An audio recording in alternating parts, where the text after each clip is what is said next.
global multidão, realizing just transitions.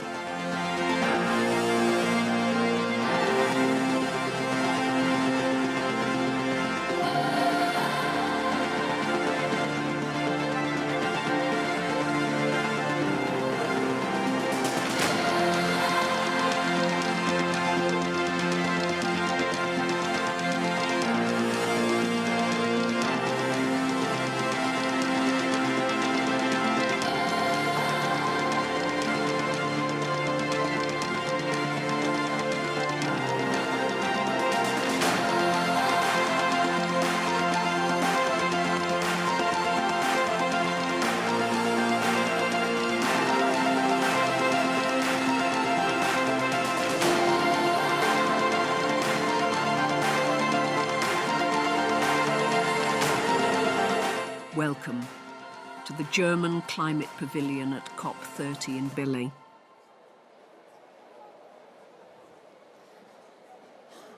And with that, welcome everybody here at the beautiful German Climate Pavilion. Come a bit closer. It is a networking event, of course, and we'd like to hear more in a second when it comes to our topic, Uniting for Efficiency, a networking event for impact. And also to our live stream audience, we will be, of course, now streaming live this first bit, the first 30 minutes for you live online, and then we will slide into the unofficial networking event. So ladies and gentlemen, once again, welcome here to our networking event. And with the first speaker, of course, it is crucial to say that energy efficiency is clearly a priority for the German government. And this is why our minister or the Ministry for Environment has invited Mission Efficiency to organize also this event tonight. And our first speaker is the State Secretary from the Federal Ministry for the Environment, Nature Conservation and Nuclear Safety in Germany, Jochen Flasbarth.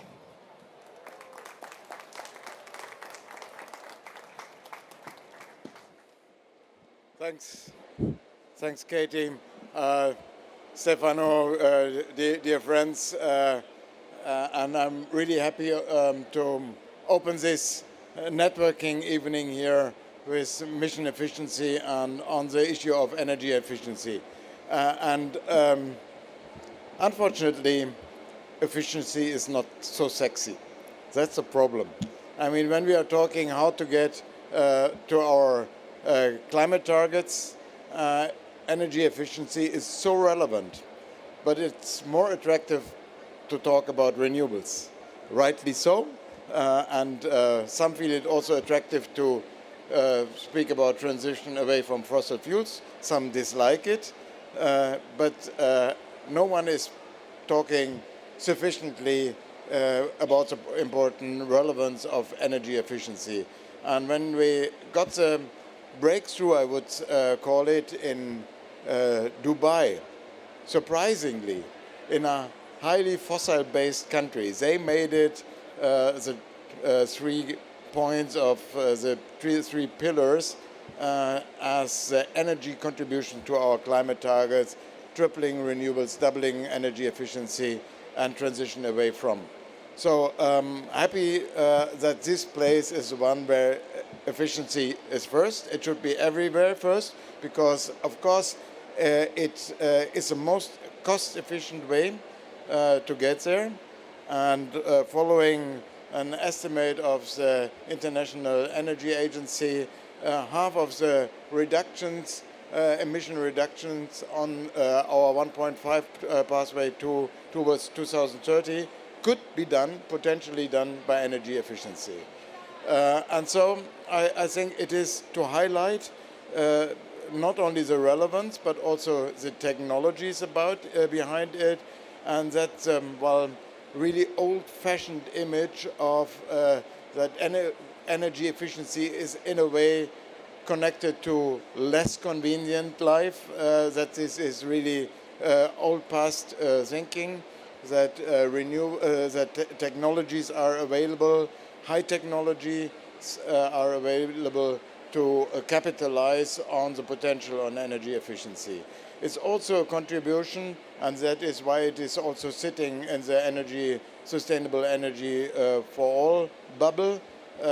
It's also the basis to make the best use of the existing energy, and by that also supplying this to more people than at the moment. And as I was 3.5 years at development, I know the figures that still more than 600 million people in Africa are without access to energy. This is in the year 2025 nothing we should accept, and all this is connected. So sorry that I really, at this nice networking evening, we are very proud that it happens at our wonderful German pavilion.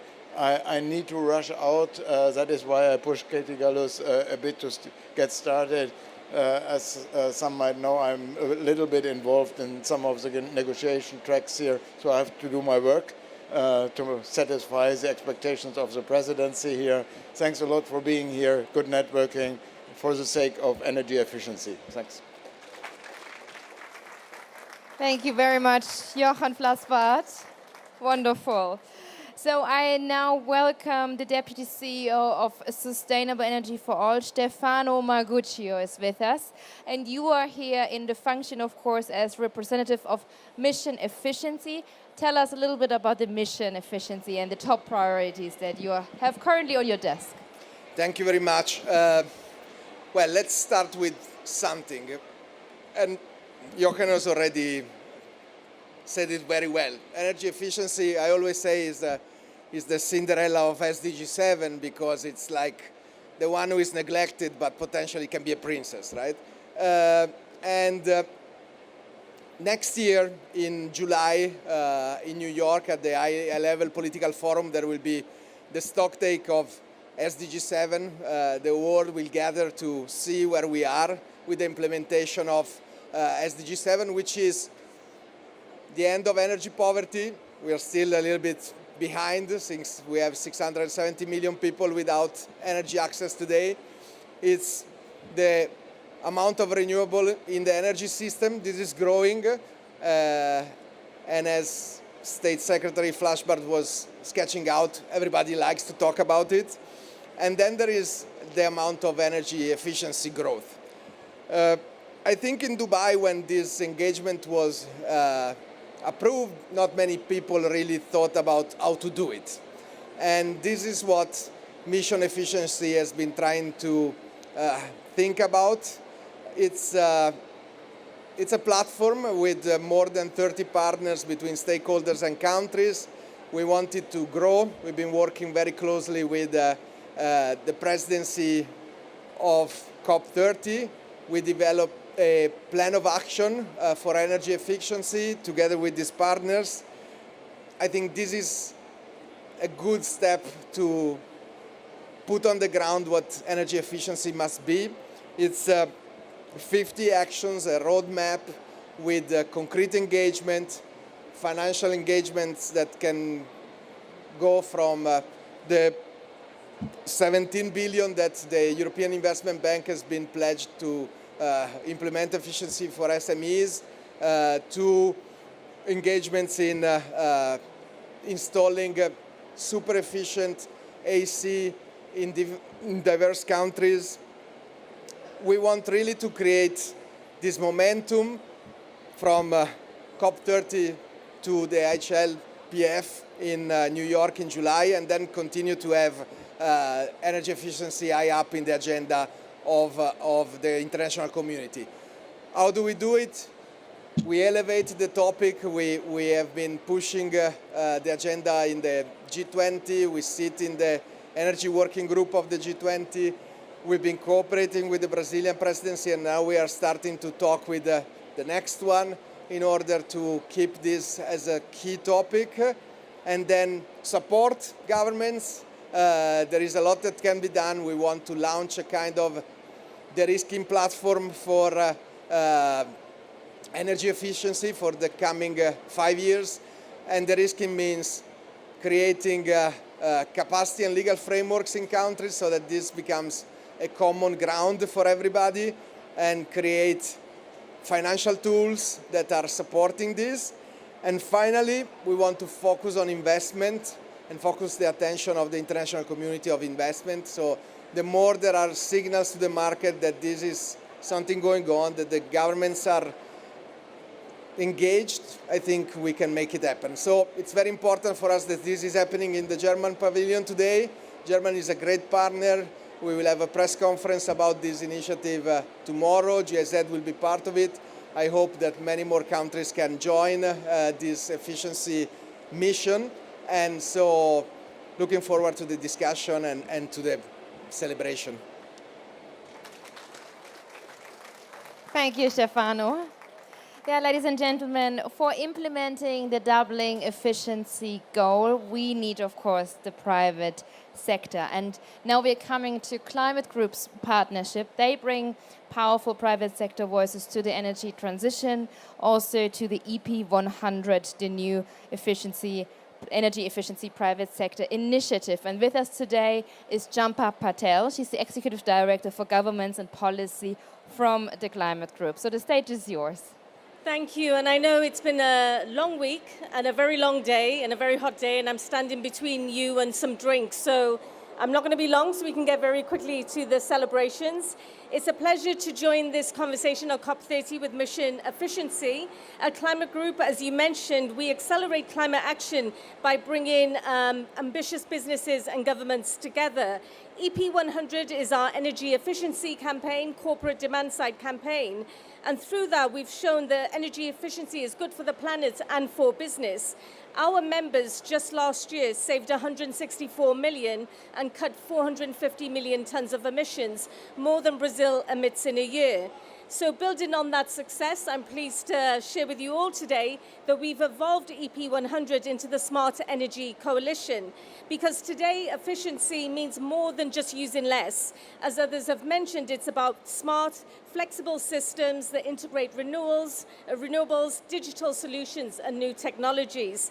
The coalition now brings together 100 leading businesses across 200 markets and 15 industries to focus on 3 priorities: ensuring faster, streamlined commitments, stronger unified policy recommendations, and high-impact business-led campaigns, for example, on issues such as AI and data centers, smarter cooling, and energy security. These areas matter to our members. Data center electricity alone, demand is set to track more than double by 2030, exceeding Japan's total use.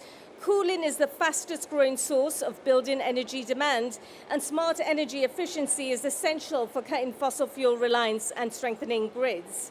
Through this coalition, we're shaping global policy with members like Siemens, Johnson Controls, Lloyds Banking Group, and Trane Technologies, showing how efficiency drives innovation, lowers costs, improves health, and creates jobs. Our mission is simple: to connect government ambition with private sector action to deliver the systemic change we need. Doubling efficiency by 2030, you don't need me to tell you this, would cut 6.5 billion tons of emissions and reduce global energy costs by nearly 10%. That's the opportunity in front of us. We're proud to work with Mission Efficiency and partners worldwide to make it happen, and thank you. Thank you very much, Champa. And you will be, of course, also around if there are more questions. So please, of course, come by and ask. Well, now it's a big pleasure to welcome the Chief Strategy and Impact Officer of CLASP here on stage, the one and only Bishal Thapa. Thank you so much for being here. And maybe you can tell us what opportunities to accelerate progress towards doubling efficiencies do you see? Great. Thank you very much. Great to be here, ladies and gentlemen. I know I'm even closer to between you and your drinks. So I appreciate that. Over time, people have always used efficiency to power progress. So not sexy, but highly certain. And I think that's what we need to continue to rely on. But as my colleagues previously have already said, we're falling short of our goals. Instead of going towards the 4% growth in efficiency that we need, we're lagging behind considerably at half the point. But what we do know is that the solutions are right there with us. So energy efficiency is vast. I'm just going to pick up on one thread: appliance efficiency, appliances we use every day, lights, fans, televisions, refrigerators, air conditioners. CLASP works quite extensively in working to improve the efficiency of these appliances. The solutions are immediately available. Take air conditioner as an example. If we were to replace all existing air conditioners with the most efficient ones available today, we would save $3.25 trillion and 12 gigatons by 2030. So just put that in perspective, 3.25 trillion. That's 3 times the ask of the Baku to Belém roadmap for financing. It's a significant number. If we take motors, for example, the sort of unseen heartbeat of efficiency in appliances that powers so much life, so much economic growth, we have the solutions right there. The most efficient motors and the least efficient ones, there's already significant levels of efficiency differences that can reduce costs and increase competitiveness, provide jobs, etc. So what's required for us to grab the solutions that are already available to achieve these goals? First, we know that incrementalism doesn't work anymore. We can't be in a situation where we go step by step in the efficiency increase. We have now such a narrow runway that we essentially have to leapfrog. We have to accelerate to the highest, most available efficiency. And I think, what does that mean?